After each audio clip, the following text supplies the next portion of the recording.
இன்ஃபோபக்தி நேயர்களுக்கு வணக்கம். நான் உங்கள் லாவண்யா. இன்னைக்கு நம்ம நேர்காணல்ல நம்மோடு இணைந்திருப்பவர் ஜோதிடர் ராஜநாடி கா பார்த்திபன் அவர்கள். வணக்கம் சார். வணக்கம். ஸோ இன்னைக்கு எபிசோட்ல ஜோதிடம்னா என்னன்னே தெரியாதவங்க பல பேர் இருப்போம். நிறைய விதமான டவுட்ஸ் இருக்கும் நம்மளுக்கு.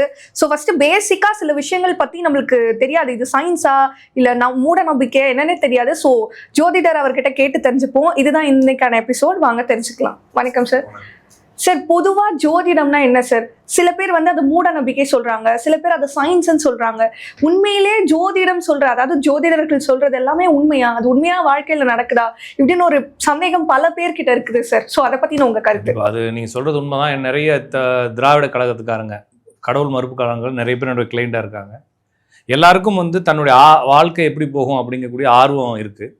அந்த ஆர்வத்தில் சிலருக்கு இப்போ உங்களுக்கு நான் உங்கள் பிறந்த தேதி வாங்கி ஒரு பலன் சொல்லும்போது ஒரு 10 பலன் ஒத்து போச்சுன்னா என்ன ஆகுனா உங்களுக்கு ஆட்டோமேட்டிக்காக உங்களுக்கு கடவுள் நம்பிக்கை இருக்கான்றது இல்லை, இது சரியாக இருக்குமோ, அப்போ நாளைக்கு எனக்கு ஏதாச்சும் ஒரு பிரச்சனை வரும்போது ஒரு ஒரு ஒரு வார்த்தை விட்டு கேட்கலாமோ அப்படிங்கக்கூடிய அபிப்பிராயம் வரும். அப்போ இது சயின்ஸ் கிடையாது. ஜோசிங்கிறது சயின்ஸ் அதுன்னு சொல்லிப்போம். சயின்ஸ் கிடையாது. இது ஒரு கால்குலேஷன். ஓகேங்களா? காலம் பற்றிய கணிதம் தானே தவிர இது அறிவியல் கிடையாது. அதே போல் மூட நம்பிக்கை அப்படிங்கிறது அவங்களுடைய கண்ணோட்டத்தை பொறுத்தது. எல்லாமே நம்பிக்கைன்றது தான். மூட நம்பிக்கைங்கிறது அவங்களுக்கு ஒருவேளை மூட நம்பிக்கையாக இருந்தாலும் இருக்கலாம். அவங்க நம்பும் பொழுது அது அறிவான நம்பிக்கையாக மாறிடுதுன்னு தான் சொல்ல முடியும். தவிர ஜோதிடம் என்பது காலத்தை புரிந்து கொண்டு, இப்போ கிரகங்களை நம்ம பயன்படுத்துறது காலம் தான். அப்போ நீங்கள் வாட்ச் கட்டியிருக்கீங்க அப்படின்னா வாட்சுக்குள்ள இருக்கக்கூடிய வாட்ச் என்னத்தை உங்களுக்கு குறிகாட்டுது? வாட்சில் என்ன நீங்கள் தெரிஞ்சுக்கிறீங்க? டைம் வேற என்ன? அது எதை பற்றி எதை பற்றி அவருடைய மினியேச்சர் அப்படின்னா பூமி தானே சுற்றுது இல்லைங்களா? இதை மினியேச்சர் பண்ணி சின்னதாக முள்ளுலாம் போட்டு வச்சுக்கிறாங்க. அப்போ ஏதோ ஒரு கிரகம் சுற்றுவதை தான் நம்ம காலமாக புரிஞ்சுக்கிறது போல. அதே போல் பூமியை சுற்றி சுக்கிரன், புதன், சூரியன் எல்லாமே இருக்கிறப்ப இதெல்லாம் காலங்களுடைய வெவ்வேறு அலகுகளாக புரிஞ்சுக்கிட்டு நம்ம என்ன செய்யறோம்னா இதை கணிதம் செஞ்சு இந்த மாதிரி ஒரு காலத்தில் பிறந்தவன் இந்த மாதிரி விஷயங்களை அனுபவிப்பான் அப்படின்னு சொல்றதுக்கான லாஜிக் தான் இதே தவிர இது டேட்டா அடிப்படையில். அப்போ இப்போ உதாரணத்துக்கு இந்த மாதிரி கிரகங்கள் இங்கே இருக்கும் பொழுது இந்த மாதிரி சம்பவங்கள் நடந்திருக்கு அப்படிங்கிறப்ப இதே மாதிரி கிரகங்கள் இவனுக்கும் இருக்கும் பொழுது இதே மாதிரி சம்பவம் இவனுடைய வாழ்க்கையில் நடக்கும்னு அனுமானிக்கிறோம். அது நிறைய நேரத்தில் பொருந்தி போறதுனால அதையும் ஒரு ரூலா கிரியேட் பண்ணி நாங்கள் அடுத்தடுத்து வரக்கூடிய. நீங்க சொல்றது எவ்வளவு சதவீதம் உண்மை ஐயா? சதவீதமே கிடையாதுங்க. இது நான் என்னுடைய எக்ஸ்பீரியன்ஸ் இருக்கு. இப்போ நீங்க ஹார்ட் ஆப்ரேஷன் பண்றது எவ்வளவு சதவீதம் உண்மைன்னு கேட்டீங்கன்னா என்கிட்ட கொடுத்தீங்கன்னா நான் எல்லாத்தையும் குதறி வச்சிருவேன் இல்லையா? அது எக்ஸ்பர்ட் இருக்காங்க. இப்போ எல்லாருக்கும் ஹார்ட் ஆப்ரேஷன் பண்ணாலும் ஏன் இங்க செலியன்ட்ட பண்ணாங்க ஒரு காலத்துல அப்படின்னா மீதி ஆள்கள்லாம் பண்ண தெரியாதுன்னு அர்த்தமா என்ன? அது பண்ணுறவங்க அனுபவம் எல்லாத்தையும் பொறுத்து இருக்குது. அப்போ ஜாதகத்தில் லாஜிக் ஒத்து வருதுன்றப்ப அதை நாங்கள் தொழிலாக பண்ணுறோம். இது இப்போ மட்டும் இல்லைங்க. இது 6000-7000 வருஷமாக உலகம் முழுவதும் இப்போ இயேசு கிறிஸ்து பிறந்தாருன்னு சொல்லி தீர்க்க தரிசனம் ஒருத்தவங்க சொன்னாங்க. இந்த இடத்துல ஒரு நட்சத்திரம் தோன்றும், அந்த துருவ நட்சத்திரம் தோன்றும் போது இப்படி ஒரு குமாரன் வரப்பான்னு சொன்னாங்க. அப்போ இருந்து ஆரம்பிச்சு போயிட்டு தான் இருக்குது. 2000 வருஷத்துக்கு முன்னாலே ஜோசியம் வேறு நாட்டில் இருக்குது. அதுக்கு முன்னால் நாஸ்டாமஸ் இருந்திருக்காரு. இந்த இந்த இந்த கலாச்சாரம் பெசமதோமியா நாகரிகத்திலேருந்து ஆரம்பிக்குது. அதுலேருந்து ஆரம்பிச்சு கிரேக்கு, எகிப்துலாம் இந்தியாவுக்குள்ளே எல்லா நாடுகள்லையும் இது பரவி கிடக்கிறப்ப இது 1000 வருஷம், 2000 வருஷம், 7000 வருஷமா பரவிட்டு இருக்கப்ப இது அப்டேட் ஆகிட்டே இருக்குது. இதோட ஒரிஜின் எங்க? பெசமதோமியான்னு தான் சொல்றாங்க. ஜோதிடத்தில் சித்தர்கள் கூறியதுலாம் சித்தர்கள் எல்லாத்தையும் தான் சொல்லி வச்சுக்கிறாங்க. சித்தர்கள் சாப்பிட சொல்லிக்கிறாங்க. சாப்பிட நம்ம ஊர்ல தான் ஆரம்பிச்சதானே இல்லைங்க? எப்படி சாப்பிடணும், எப்படி அது எல்லா ஊர்லயும் இருக்கு இல்லையா? எல்லா ஊர்லயும் இருக்கு இல்லையா?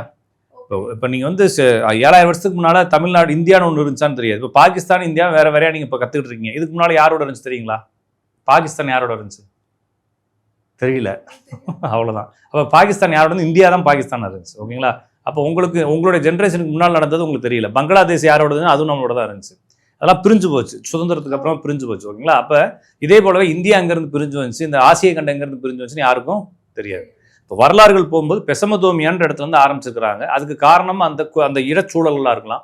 அதே போல் நம்மளுடைய வான கணிதங்கள் இருக்கு இல்லைங்களா? இப்போ நீங்கள் டெலஸ்கோப்பில் பார்க்குற மாதிரி டெலஸ்கோப்பையே சில இடங்களில் வச்சு பார்த்தா இன்னும் கொஞ்சம் பெட்டராக இருக்கும் அப்படிங்கிற இடங்கள்லாம் என் உலகத்தில் இருக்குது. அந்த மாதிரி இடங்களில் எல்லா அறிவியலாளர்களும் போய் குவிஞ்சு கிரகங்கள் எங்கே இருந்துச்சுன்றதெல்லாம் பார்த்து கணிதம் செஞ்சு அங்கேருந்து கணிதம் செய்ய ஆரம்பிச்சாங்க. இப்போ இந்தியா அப்படிங்கக்கூடிய மண்பரப்பு அப்படிங்கிறது அறிவியலில் நம்மளுடைய அனுபவத்தில் அதிகமாக வான் பார்வைகள் அப்படிங்கிறது இந்தியாவிலேருந்து பார்க்குறதோட இன்னும் சில நாடுகளில் பெட்டராக இருக்கும்.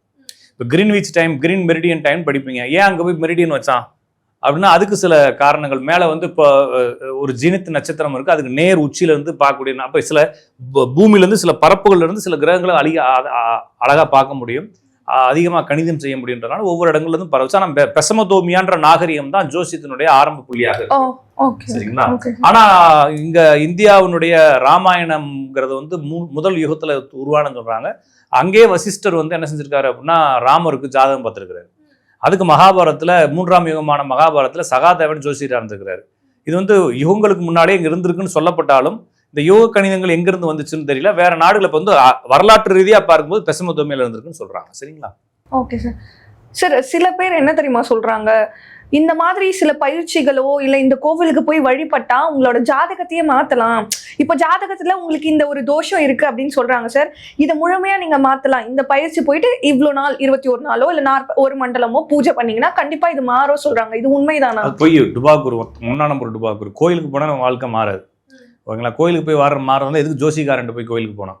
நான் நேரடியாக எல்லா கோயிலுக்கும் எல்லா பூஜையிலும் செஞ்சிருவேன் இல்லையா? கம்ப்ளீட்டாக எல்லாத்தையும் ஒரு பேக்கேஜாக பண்ணிடுவேன் இல்லையா? ஜாதகத்துக்கும் ஆன்மீகத்துக்கும் தொடர்பு கிடையாது. ஜாதகத்துக்கும் கோயில் வழிபாடுகளுக்கும் தொடர்பு கிடையாது. ஜோதிடம் என்பது தனித்துறை. ஒரு மனிதனுடைய வாழ்க்கையை புரிந்து கொள்வதற்கான துறை, அவ்வளவுதானே தவிர இதை இந்த கோயில் வழிபாடுகளையும் ஜோசியத்தையும் ரெண்டே. ஜோசியமும் ஆன்மீகமும் வேற வேற. ஆன்மீகம்ங்கிறதும் வழிபாடுகளும் வேற வேற. ஓகேங்களா? ஆன்மீகத்தை விட்டுருவோமே, வழிபாடுகள் நீங்க சொல்றீங்க இல்லைங்களா? அந்த வழிபாடு கோயில் வழிபாடும் ஜோசியும் வேற வேற. செய்யக்கூடிய பரிகாரங்கள் வந்து ஜோசிக்காரங்க பிழைக்கிறதுக்கும் கோயில் பூசாரிகள் பிழைக்கிறதுக்கு தான் நடக்குதே தவிர ஜோதிடம் என்பது பியூரா உங்க லைஃப் எப்படி போகுன்றதை கண்டுபிடிச்சு சொல்றதானே தவிர சொன்னால் மட்டும் மாறுமான கண்டிப்பா மாறாது. அப்படி மாறுறதா இருந்தா நம்ம என்ன செய்யலாம், எல்லாத்தையும் விட்டு எல்லா பேரும் கோயிலே போய் செட்டில் ஆயிடலாம்ல. எனக்கு தெரிஞ்ச ஒருத்தர் திருச்செந்தூர் கோயிலில் போய் பூஜை பண்ணா கோடீஸ்வரன் ஆளான்னு சொன்னாரு. பையன் எதுக்கு திருச்செந்தூர்ல போய் விட்டுறலாம்ல, எதுக்கு ஸ்கூலுக்கு அனுப்புறாரு, காலேஜுக்கு அனுப்புறாரு? இப்போ கோயில் வழிபாடுங்கிறது நம்மளுடைய கலாச்சாரங்கள் சடங்குகள் தொடர்பாக நம்மளுடைய மைண்டை ஃபிக்ஸ் பண்றதுக்காக நம்ம கண்டு கொண்டதே தவிர ஜாதகம் ஜோதிடம் என்பது எங்கேயுமே வந்து கோயில் வழிபாடுகளை பரிந்துரைக்கிறது இல்லை. ஜாதகம் என்பது உங்களுடைய வாழ்க்கை எப்படி போகுன்றது மட்டும் சொல்லுமே தவிர வேற எதுவும் சொல்றதுக்கு அங்கே வாய்ப்பு இல்லை. சரிங்க ஐயா. இப்போ உங்க ஸ்டைல் ஆஃப் வே, அதாவது நீங்க ராசி பலன்லாம் சொல்ல வேண்டாம், உங்களுக்கான டவுட்ஸ் மட்டும் கேட்டா போதும் அப்படின்றீங்க. ஏன் இந்த பொதுவாகவே எல்லா ஜோசியர்காரங்க கேட்டாலே ராசி பலன் எப்படி இருக்க போகுது, வார பலன் எப்படி இருக்க போகுது, மாச பலன் எப்படி இருக்க போகுதுன்னு நீங்க ஏன் ஒரு டிஃப்ரெண்டா இல்லைங்க? ஜோசியம் இப்படி தாங்க இருக்கு. ஓ, இதுதான் ரியல் ஜோசியம். இதான் ரியல் ஜோசியம். அதுக்கு நான் தான் உண்மையான ஜோசியம் சொல்லல, ரியல் ஜோசியம் அதான். ஏன்னா ரியல் ஜோசியத்தில் இப்ப நீங்க வந்து ஒரு ராசின்னு வச்சுக்கோங்களேன், இந்த ராசியில இருக்கிறவங்க எல்லாரும் ஒரே பாரி இருப்பாங்களா?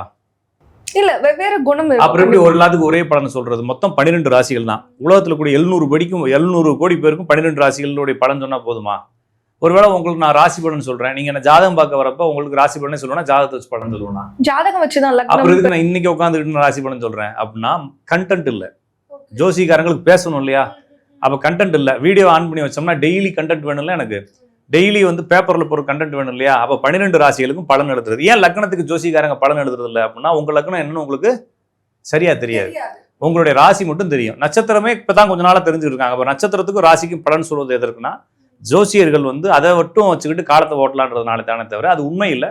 ராசி பலன்கள், கிரக பயிற்சி பலன்கள், தினப்பலன்கள், வார பலன்கள், மாத பலன்கள் எல்லாம் பொழுதுபோக்குவதற்கான தானே தவிர அதை வச்சு உங்களால இப்ப நீங்க ஒரு ராசி பலனை பார்த்துட்டு நீங்க ஏதாச்சும் முடிவு எடுப்பீங்களா? இல்லையா? அப்படி முடிவெடுக்கிறது அவங்க சொல்றது கரெக்டா இருக்கும், சில இது வந்து இல்லைங்க. ஆதார் கார்டுல உங்களுடைய போட்டோ கொஞ்சம் மங்களா இருக்கும், 2-3 ஸ்பெல்லிங் மிஸ்டேக் இருக்குன்னா இது எல்லாத்துக்கும் தானே இருக்கும். 6 மாசமா நீங்க செய்யக்கூடிய காரியங்கள் சரியா வரல, அடுத்த 3 மாசத்துல சரியாயிருன்னு சொல்றதுல என்ன இருக்கு? நான் சொல்றது பொதுவான பலன்கள் அப்படிங்கிறது. நீங்க என்ன ராசி, இப்ப நான் என்ன சொல்லணும்னா நீங்க ஒருவேளை மகர ராசியா இருந்தீங்கன்னு வச்சுக்கோங்களேன், இல்ல மேஷ ராசி, சரி மேஷ ராசியா இருக்கீங்கன்னு வச்சுக்கோங்களேன், நாளைக்கு வந்து நீங்க மிதுன ராசிக்கு பலன் படிக்கலாம், அதுவும் உங்களுக்கு சரியா தான் இருக்கும். நான் சொல்றது புரிஞ்சுக்கிட்டீங்களா? நாளைக்கு வந்து ட்ரை பண்ணி பாருங்க. அடுத்த இன்டர்வியூ வரைக்கும் மிதுன ராசி பலன் மட்டும் படிங்க, அதுவும் உங்களுக்கு ஆப்டா சூப்பரா உட்காரும். இன்னைக்கு இல்ல 5 வருஷத்துக்கு முன்னால ஏதாச்சும் பேப்பர் கிடைச்சா கூட அன்னைக்கு மிதுன ராசி பலன் எடுத்து பாருங்க, அன்னைக்கு நடந்த. ஏன்னா அவங்க சொல்றதெல்லாம் பொதுவான பலன். இட்லி சாப்பிடுவீங்க, தோசை சாப்பிடுவீங்கன்னு கதை சொல்லுவாங்களே தவிர பொதுவான பலன்களுங்கிறது எந்த ராசி பலனும் தேவையில்லை. நான் சொல்றது யூனிக்கா உங்க லைஃப்ல என்ன நடக்க போகுது, உங்க லைஃப்ல என்ன பிரச்சனை இருக்குது, உங்க லைஃப்ல பிரச்சனை எப்போ சால்வ் ஆகும் தெரிஞ்சுக்கிறதுக்கு பியூரா ஜாதகம். உதாரணத்துக்கு நான் உங்களுக்கு ஈஸியா புரியுற மாதிரி சொல்லணும்னா, இப்ப இந்த வாட்ச்ல வந்து 3 முள் இருக்கு இல்லைங்களா? இப்ப மணி முள்ளும் நிமிட முள்ளும் கீழே விழுந்துருச்சு, நொடி முள் மட்டும் சுத்திக்கிட்டு இருக்குன்னு வச்சுக்கோங்களேன். இப்ப என்ன நேரம் கேட்டா சொல்லிடுவீங்களா பார்த்து? ஏன் சொல்ல மாட்டீங்க? அது முள்ளு தானே இருக்கு, பார்த்து சொல்ல வேண்டியதானே. ஏன் சொல்ல மாட்டீங்க அப்படின்னா நொடிமுள் வந்து எந்த நொடியில வேணாலும், எந்த நிமிடத்துல, எந்த மணில, எந்த நொடியில வேணாலும் அங்க நிக்கலாம் இல்லைங்களா? அது போல ஜாதகத்துல சந்திரன் அப்படிங்கக்கூடிய கிரகம் இருக்கிறத தான் உங்க ராசின்னு ஜோசியத்துல சொல்றாங்க. அந்த கட்டம் 12 கட்டத்துக்குள்ள உங்க ஜாதகத்துல இருக்கிறப்ப அதுல சந்திரன்ற கிரகம் எந்த கட்டத்துக்குள்ள இருக்கோ அந்த கட்டத்தினுடைய ராசி தான் உங்க ராசின்னு சொல்றாங்க. அப்ப சந்திரன் மூவ் ஆகிட்டே இருக்கிறது வந்து ஒரு 2.25 நாளைக்கு ஒவ்வொரு கட்டமா மூவ் ஆகிட்டே இருக்கும். சந்திரன் இருக்கிறதுல வேகமா ஓடக்கூடிய கிரகம் அதுதான். அதனாலதான் எல்லாத்தையும் ஃபில்டர் பண்ணி செக்ரிகேட் பண்றாங்க. அது ஒரு சந்திரனை மட்டும் வைத்து உங்களுடைய வாழ்க்கையில பலன் சொல்ல முடியாது. மீதி இருக்கக்கூடிய குரு எங்காச்சு, சுக்கிரன் என்னாச்சு, புதன் என்னாச்சு, சூரியன் என்னாச்சு பார்த்தான முடிவு சொல்ல முடியும். இப்ப சந்திரன்றதா ராசி. அப்ப சந்திரனை மட்டும் வச்சு ஒரு மனிதனுடைய வாழ்க்கையை சொல்ல முடியாது. அவனுடைய ஆசைகளை வேணா சொல்லலாம், எல்லாருக்கும் ஆசை இருக்குல்ல, அந்த ஆசைகளை சொல்லலாமே தவிர நடக்கிறது சாத்தியம் இல்லை. அப்படிதான் பார்க்கணும். சார் ஜாதகம் ஜோசியம் இதை பத்தி எனக்கு சுத்தமாவே ஐடியா இல்ல, பட் ஆனா எனக்கு இன்ட்ரெஸ்ட் இருக்கு இதெல்லாம் பார்க்கணும் அப்படின்னா எளிமையா புரிஞ்சுக்கிறதுக்கு நீங்க நேயர்களுக்கு என்ன என்ன சொல்லணும்னா, நீங்க வாழ்றீங்க, திடீர்னு உங்களுக்கு வாழ்க்கையில ஏதாச்சும் ஒரு முடிவு எடுக்க முடியாத சுச்சுவேஷன் வந்துருச்சு. என்ன முடிவு எடுக்குதுன்னு தெரியல. முடிவு கைக்கு முன்னால இருக்குன்னு வச்சுக்கோங்களேன். இந்த இடத்துல ஒரு முடிவு ஏஆர் பி இருக்கு அப்படின்னா முடிவு எடுக்கிறது பிரச்சனை இல்லை. பேப்பர் குலுக்கி போட்டு கூட என்ன முடிவு வரும்னே தெரியல. பிளாங்கா இருக்கிறோம். போகவும் முடியாது, நகரவும் முடியாமல் இருக்க முடியாது. நகர்ந்தே ஆக வேண்டிய அவசியம் இருக்குது. வாழ்க்கை அடுத்த ஸ்டேஜ் இருக்குது. ஆனால் எங்கேயுமே மூவ் ஆக மாட்டேது. எந்த பக்கம் மூவ் ஆகும்னு தெரியல, மூவ் ஆகுமானே தெரியல. இந்த மாதிரி கன்ஃபியூஸ் எல்லாருடைய லைஃப்லையும் எல்லா இடங்களையும் வரும். அந்த நேரத்தில் இதை பற்றி சொல்வதற்கு வேற உலகத்தில் எந்த ஒரு துறையும் இல்லை. நீங்கள் வந்து மளிகை கடையில் போய் கேட்டாலும் சொல்ல மாட்டார், டாக்டர் போய் கேட்டாலும் சொல்ல மாட்டார், கவுன்சிலர்கிட்ட கேட்டாலும் சொல்ல மாட்டார், எம்எல்ஏட்ட கேட்டாலும் நாளைக்கு என்ன நடக்குன்னு சொல்ல மாட்டார். அதுக்கு ஒரே ஒரு துறை எதிர்கூறல் துறைன்னு சொல்லக்கூடிய உங்கள் வாழ்க்கை எப்படி போகும்னு அனுமானிக்கிறதுக்காக ஜோசியத்துறை. அந்த காலத்தில் நீங்கள் யாரை போய் பார்க்கணும்னா ஜோசியரை போய் பார்க்கணும். ஜோசியர் உங்களுடைய ஜாதக அடிப்படையில் பார்த்து உங்களுடைய லைஃப் இந்த காலத்தில் இப்படி மாறும்னு சொல்கிறப்ப அதை கேட்டுட்டு நீங்கள் உங்கள் வீட்டுக்கு வேலையை தான் பார்க்க போகணும். ஓகேங்களா? ஆராய்ச்சி பண்ணக்கூடாது. ஆராய்ச்சி பண்ணுறது அது உங்களோட, நீங்கள் இன்னும் 5 ஜோசியர் கூட பாருங்க. நான் சொல்கிறது ஆராய்ச்சி பண்ணுங்க, ஆனால் அதை மாற்றணுன்ற முயற்சி ஜோசியக்காரர் வச்சிருந்தீங்கன்னா அவர் உங்களை ஏமாற்ற ஆரம்பிச்சிடுவார்.